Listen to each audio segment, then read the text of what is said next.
Hi, welcome to my YouTube channel. My name is Christelle and you're watching the first of the Stock 101 series. In this video, we'll be talking about the 2 ways to make money in the stock market, as well as the difference between income investing and growth investing. Stay tuned.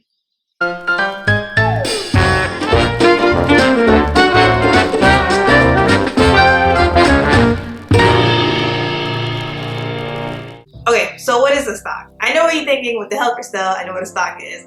I know it's a very basic question, but if we're going to talk about the fundamentals of stocks, then we have to ask the very fundamental question: what is a stock? And a stock is pretty much a piece or a share of a publicly traded company. So when you buy a share of a stock of a company, that means that you're now an owner of that company. So for example, I have shares of Apple stocks.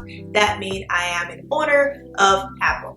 Cool, right? However, I do not have operational rights of Apple. So I can't call Tim Cook and be like, hey, I'm gonna need you to drop that 5G real quick. Like, as much as I want to, I can't do that. That's not part of the things that I can do as a shareholder. But you do have rights as shareholders. One of those rights is the right to vote. As a matter of fact, Tesla has an election coming up on the 22nd. And one of the questions on there is whether or not I still wanted Elon to be the CEO, which is obviously a yes. But those are the questions that you'll be voting on as a shareholder. Another right you have as a shareholder is the right to transfer your shares. So let's say you're a parent, for example, you can transfer your share to your children or brother or whoever you like, honestly. Another right that you have is right to dividends, assuming that the company gives out dividend, and this is something we'll cover later on in this video. A fourth right you have is the right to sue. So if you feel like the company have misled you in some shape or form, then you can go ahead and sue that company. Alright, pop quiz. I bet you didn't see that one coming. What is a share? A, the dope pic of your friend you reposted, or B, a piece of a company's stock. You have like, I don't know why I'm looking at my watch. I don't have a watch. But you have 5 seconds to answer and no cheating. I can see you guys. Alright, second quiz. What is one of the rights you have as a shareholder? A, call up Elon Musk and say, hey, can I get a free Model X so I can flex on my X? Or B, entitlement to dividends. Alright, so what are the ways you make money in the stock market? Well, there are 2 ways. The first one is through capital gains, which is my favorite. And the second one is through dividends. So capital gains is the difference between the price you bought the stock at and the price it is trading now. So for example, if you bought ABC company at $10 a share, it is now trading at $30 a share. Your capital gain is $20 a share. And the reverse is also true. If you bought ABC company at $10 a share, it is now trading at $5 a share. Your capital loss is $5 a share. Dividends is a little bit more complicated than capital gains. You might hear people say dividends, you might hear them say dividend per share or a dividend yield percentage. It all means the same thing and pretty much is a sum of money that a company gives to its shareholders on a quarterly basis. And we'll talk more about dividends later in this video. When it comes to investing, you want to diversify your portfolio as much as possible. And there are 3 things to consider, what I call the 3 S's. You have size, style, and sector. Let's talk about size. How do you measure how big a company is? Is it through how many employees they have, how many office buildings and locations they have? How do you measure that? Well, the way you measure that is by something called market capitalization. So market capitalization is basically when you take their outstanding shares and you multiply that by the current stock price. Now, outstanding shares is basically how many shares there are available to trade. So if you think about a box of pizza, the outstanding shares for a box of pizza is 8 slices. Recently, you might have heard Apple just became the first $2 trillion company in the world. The way that was calculated was by taking Apple's $17 billion million outstanding shares and multiply that by its current trading price of about $120 a share, and that gives you $2 trillion.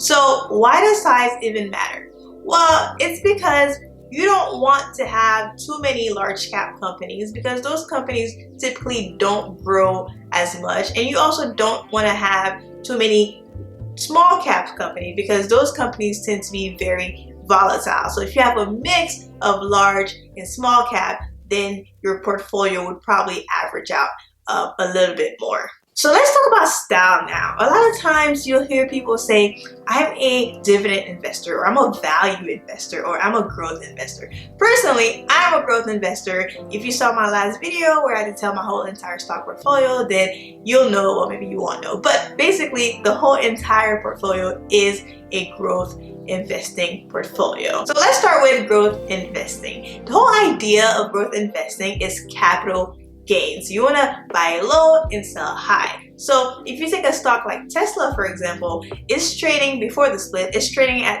$2,000 a share, and people were still buying it at $2,000 a share. But that's because those people think that Tesla is going to be worth $3,000 or $4,000 or even $7,000. So if you think Tesla is going to be worth $7,000, then buying it at $2,000 is a steal. So that's why you'll see things like that.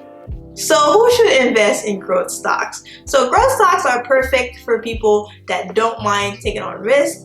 Growth stocks are perfect for people who doesn't mind volatility. Like if you have high tolerance for volatility, then you'll be fine. And growth stocks are for people that has a long time horizon. So if you're young and you have years to wait, then the growth stocks might be for you.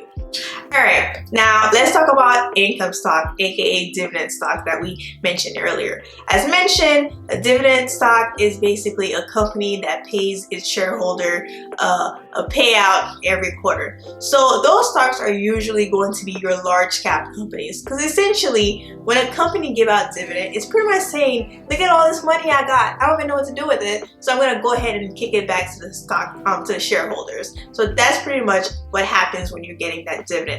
The thing about income stocks though is that you don't get as much capital gains. It's very slow capital gains. So who should invest in income stocks? Well, for one, if you're risk adverse, then dividend stocks is definitely for you. And the second is if you're retired or near retirement, or even someone that's young but doesn't have a stable income. So let's say you're a person that works in the gig economy. Let's say you drive Uber and you just don't have that stable paycheck. So it's going to be really nice to have income coming in by pretty much doing nothing, just basically owning the shares, and then you'll get a payout every quarter. One of the best dividend stocks is AT&T. However, not sexy it is, AT&T give a 7% yield. So what that translates to is a 51 cents per share. So if you have 10 shares of AT&T, you multiply that by 51 cents, that gives you $5. Now you're probably thinking like $5 won't even buy me lunch. But think about it this way. If you have 1,000 shares of AT&T, you multiply that by 51 cents, then that's like $500 you just got just for owning the stocks. However, like I said, you don't get as much capital gains. So if you bought AT&T 5 years ago, you would have bought it at $32 a share. Today, AT&T is trading at $28 a share. So you would be at a capital loss. But that might not matter to you because you're getting that quarterly payout. Value investing is more so a mindset than it is specific distinction when it comes to stocks. And we cannot talk about value investing without talking about the value investor god himself, Warren Buffett. The whole idea of Warren Buffett and his whole teaching is to find cheap stocks, is to find bargain. So for example, right now, airline stocks are really down. As a growth investor, I wouldn't touch that with a 10-foot pole. However, if you're a value investor and you believe in the airline industry, you might look at that as a great opportunity to rack up on airline stocks. Good luck. All right, pop quiz. Timmy is interested in an investment that can give him regular income. Which would you recommend? A, growth stocks, B, income stocks. I'm still looking at this watch I don't have. Let's talk about sector. Sector is basically asking the question of what industry is this company in? What part of the economy does this company serve? So you have healthcare, you have financials, you have technology. And this is important because when it comes to diversifying your portfolio, you don't want to be too overweighted in one aspect. So let's say you had airline stocks and you had hotel stocks and you had car rental stocks, because at the time you figured people are always going to be traveling, so your portfolio is always going to be popping.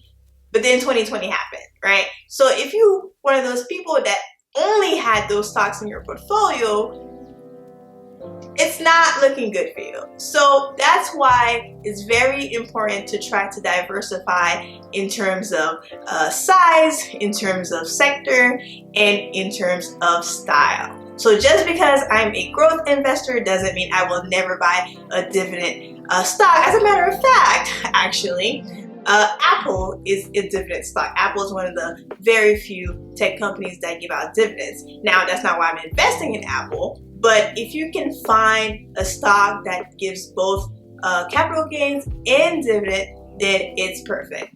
This is not an ad for Apple. I really could use that 5G phone though. And if you have Tim Cook number, let him know that Christelle want that 5G. Alright, so this is where I'm going to leave this video. I don't want it to get too long, but on the next video, we're going to talk about index funds and mutual funds and which one is better to invest in. Thank you for watching, and I'll see you on the next video.